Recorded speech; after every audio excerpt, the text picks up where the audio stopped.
The foundation of quantum mechanics is explained by the following experiment. Suppose we have a wall with two holes. Suppose we shoot marbles at it, one marble at a time. Behind the wall, we have a cloth. Each time a marble hits the cloth, we mark where it landed. As marbles hit the cloth in the same spot more than once, we mark the red mark darker.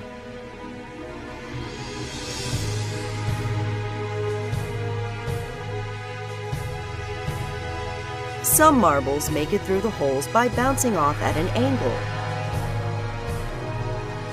But most marbles that make it through the holes continue in a straight line. After a while, there will be many red marks on the cloth. The darkest red marks will be directly behind the two holes. Now suppose the two holes are very narrow. Suppose the marble is very small. Now the result is very different.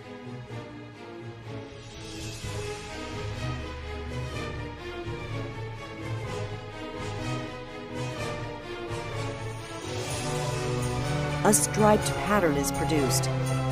The marbles never hit the cloth in the areas between the stripes. All particles in the universe produce this striped pattern, provided that both they and the holes are small enough. No matter how many times we repeat this experiment, and no matter what type of object we use to replace the marbles, the result is always the same. Only one known phenomena can explain this result. Waves. When a wave passes through a hole, it spreads out on the other side.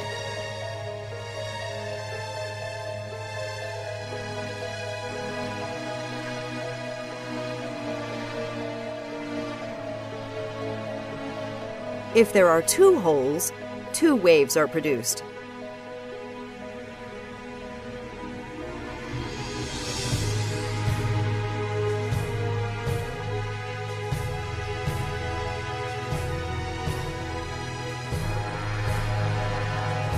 When you have two waves, they interact with one another.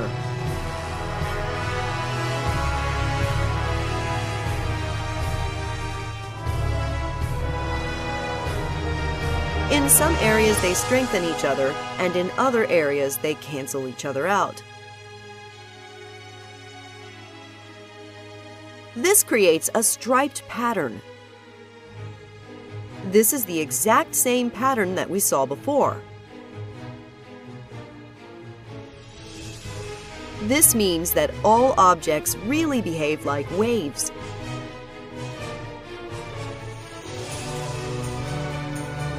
But if all objects behave like waves, then why don't we see a striped pattern for the large marbles?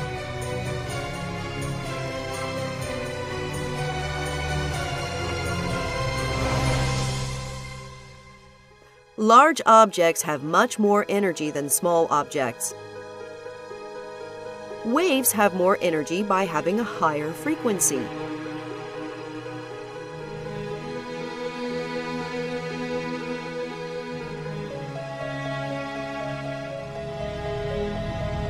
When waves with higher frequencies interact with one another, the pattern is different.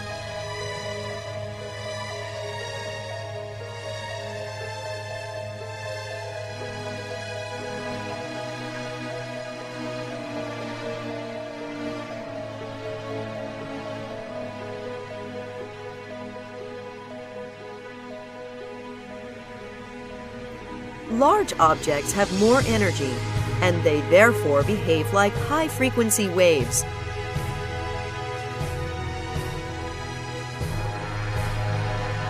This is why large objects do not produce a striped pattern, but small objects do.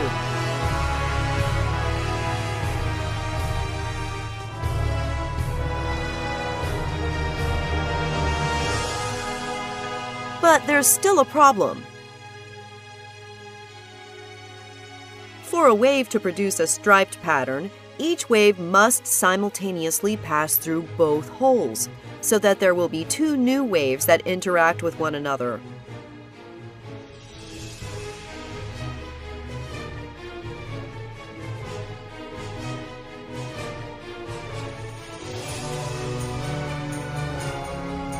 But we're shooting the marbles at the wall only one marble at a time. This means that each marble must somehow simultaneously pass through both holes in order to create the striped pattern.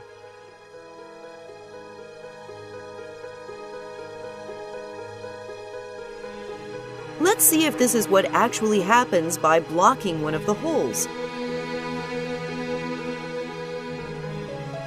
The striped pattern disappears.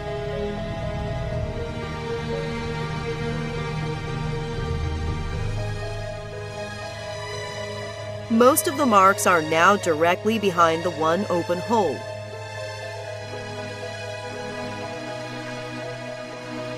Now let's block the other hole instead.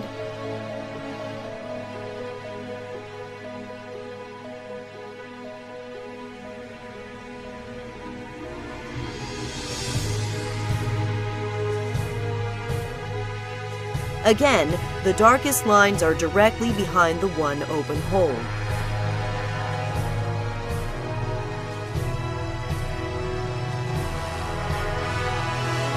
But if we unblock both holes, the striped pattern returns.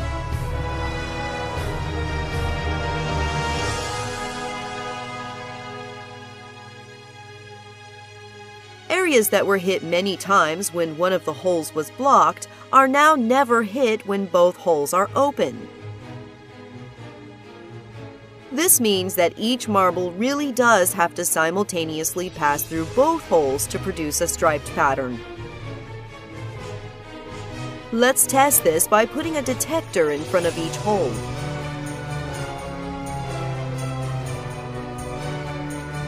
We should expect that both detectors will simultaneously indicate that the marble passes through it.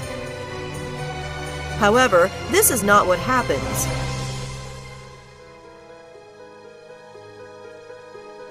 Each marble only passes through one detector or the other, but never both. Also, once we place detectors in front of the holes, the striped pattern disappears. Now the darkest lines are directly behind the two holes, just as when we blocked one hole at a time. Let's try putting a detector in front of only one of the two holes. It turns out that having even just one detector has the same effect as having two detectors and causes the stripe pattern to disappear.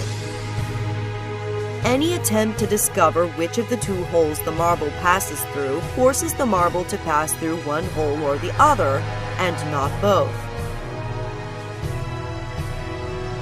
One detector has the same effect as two because once we know if the marble passed through one hole, then we also automatically know whether or not it passed through the other one. A marble goes through both holes only when we are not trying to find out which hole it went through. But when we do try to find out, the marble goes through only one hole or the other. So what if we place detectors in front of both holes and just close our eyes and not look?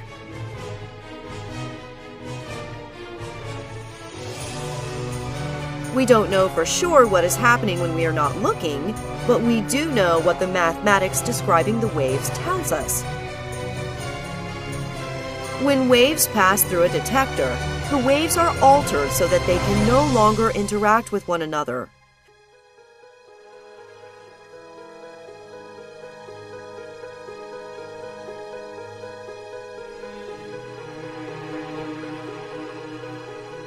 This means that the striped pattern will disappear even if we are not watching it.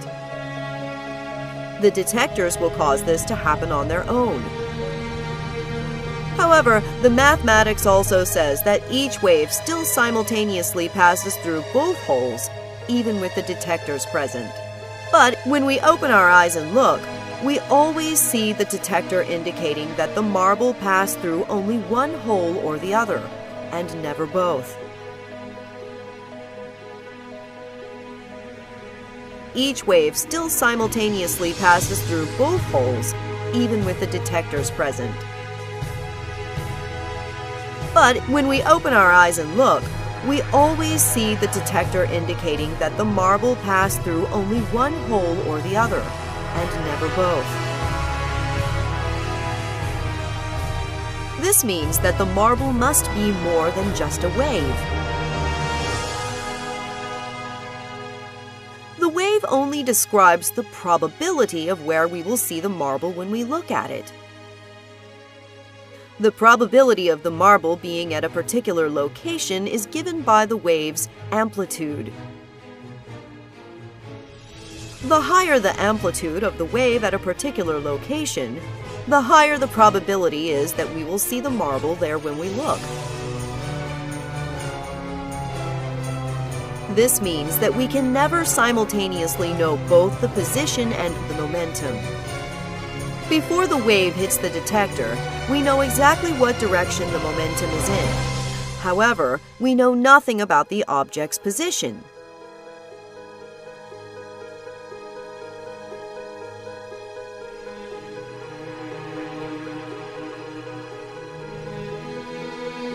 Immediately after we see the marble hit the detector, we know exactly where its position is, but now we know nothing about the direction of the momentum.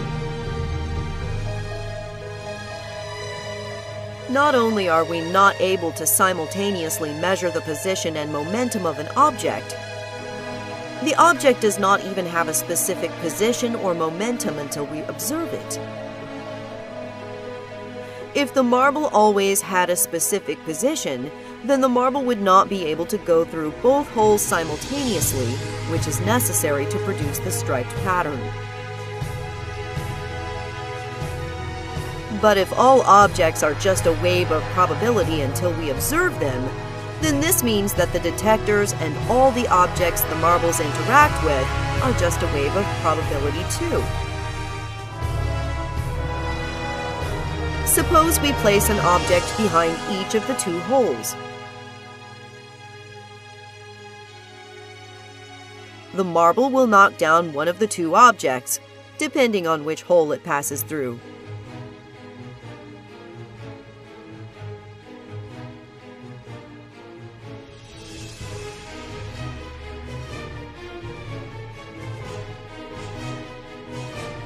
If we close our eyes and don't look, then the wave of probability passes through both holes, and each object being knocked down also becomes a wave of probability.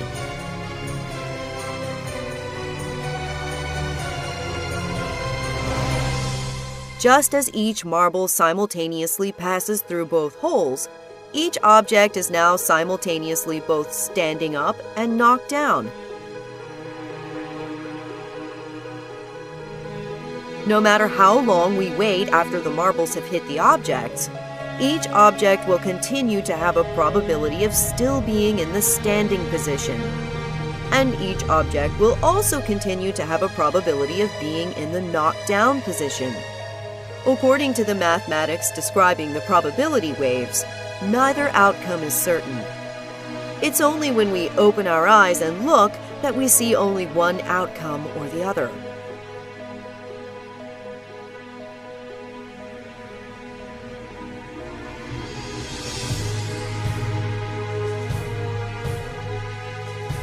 It's not just that we ourselves do not know the outcome until we look. It seems that even the universe itself does not know which object is standing up and which object is knocked down until we actually open our eyes and observe the results. To explain why this is the case and what this means about the fundamental nature of our universe, let us talk about spin. The direction of the spin of a particle can be described by an imaginary arrow. Particles spinning in opposite directions will have their arrows pointing in opposite directions.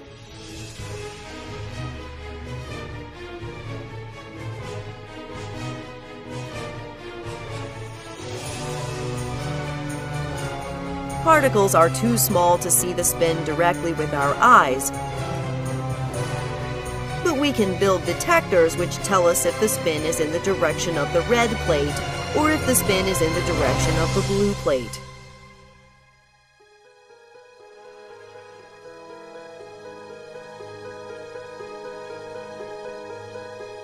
Suppose we think that we already know the spin of a particle ahead of time, because we have measured it previously and we line up the detector with this direction. The detector will always give us the same result we measured previously. But if the spin we measured previously is not in the same direction as the detector, then the act of measuring the spin ends up changing it.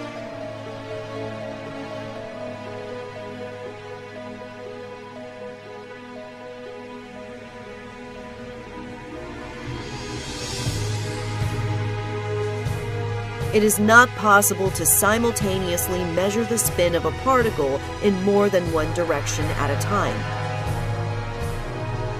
If we want to know the direction of the spin in the horizontal direction, then we need to rotate the detector.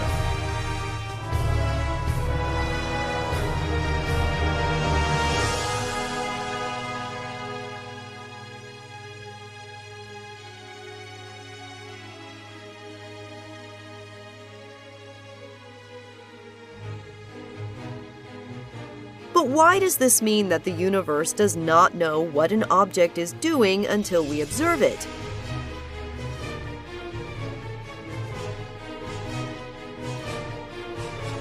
The answer lies in the fact that we can produce pairs of particles that always spin in opposite directions. If the two detectors are aligned in the same direction, then when the spin of one particle is measured to be towards the red plate, the spin of its partner is always measured to be towards the blue plate. This is true 100% of the time. This is still true the vast majority of the time, even if we offset the detectors by 45 degrees. We know this based on experiment. If we offset the detectors by 45 degrees, then when the spin of one particle is towards the red plate, the spin of its partner will be towards the blue plate, the vast majority of the time.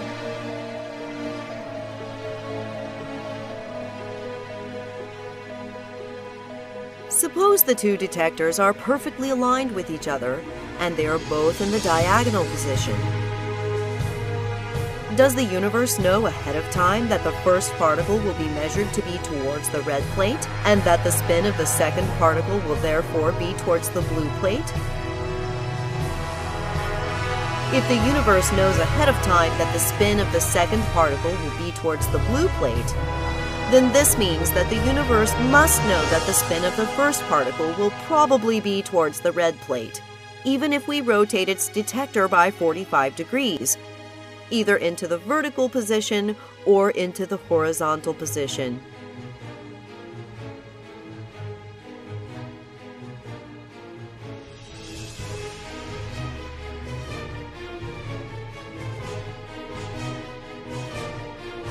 Therefore, if the universe knows the results in the diagonal observation ahead of time, then the universe would also know that if one detector will be rotated into the vertical position, and the other detector will be rotated into the horizontal position, the two particles will still probably be spinning in opposite directions. But when we actually do the experiment, this isn't what happens. When the two detectors are offset by 90 degrees, there is no correlation between the measured spins of the two particles. When the two detectors are offset by 90 degrees, the spins of two particles are just as likely to read in the same direction as they are to read in opposite directions. Therefore, if we start out by assuming that the universe knows ahead of time what the measurements will be, this leads to a contradiction. Assuming that the universe knows the answers ahead of time implies that most of the time, the measured vertical spin of one particle must be in the opposite direction of the measured horizontal spin of the second particle. But we know that this is not the case.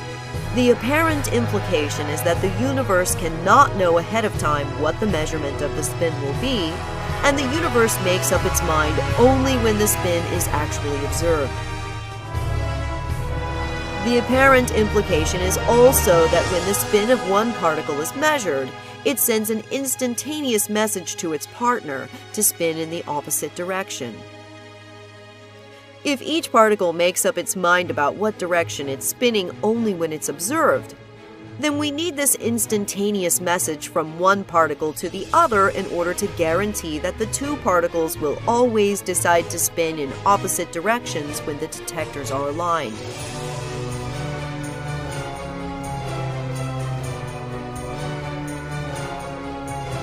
This is true no matter how far apart the two particles have traveled away from each other. Even if we wait until the two particles are on opposite sides of the universe before we make our observation, this instantaneous message still seems to occur. Until we observe the particles, their spins are nothing more than probabilities. But we need to observe only one of the two particles for both of them to simultaneously decide in what direction to spin. If everything in the universe is made out of these particles, including the detectors themselves, then the detectors are also nothing more than a probability until they are observed. According to the mathematics describing the probabilities of the particles, passing through the detector is not what causes the particle's spin to decide to spin in one direction or the other. Passing through the detector entangles the detector to the particle, in the same way that the two particles are entangled to each other. The moment we look at the detector, it seems to send an instantaneous message to the particle, so that the detector's measurement will agree with the spin of the particle. This is the same way in which the two particles seem to send instantaneous messages to each other.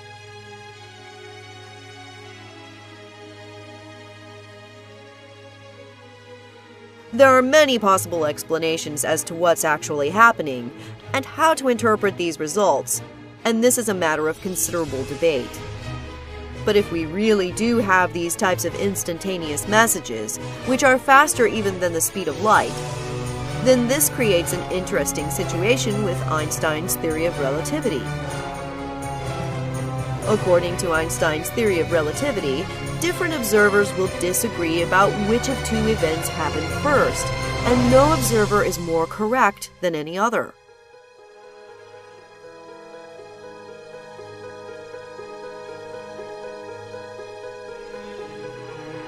From one observer's point of view, the right particle was observed first and caused the left particle to change its spin.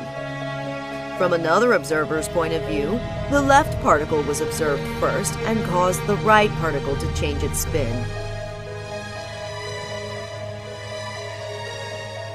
Therefore, we can't know which of these events is the cause and which of these is the effect, since both points of view are equally valid. In fact, according to quantum mechanics, we can't even know which particle is which. Suppose we have two particles in a container. Each particle does not have its own separate probability wave. There is only one probability wave, which describes the probability of measuring the two particles in every possible combination of positions. The probability that particle 1 will be in one position and that particle 2 will be in another position is exactly equal to the probability that the two particles will be in the swapped positions. Therefore, we cannot know if a particle we're observing is the same particle we measured earlier. If we think of our container as the entire universe, then this would imply that the universe consists of just one probability wave, governing the probability of all the particles in existence.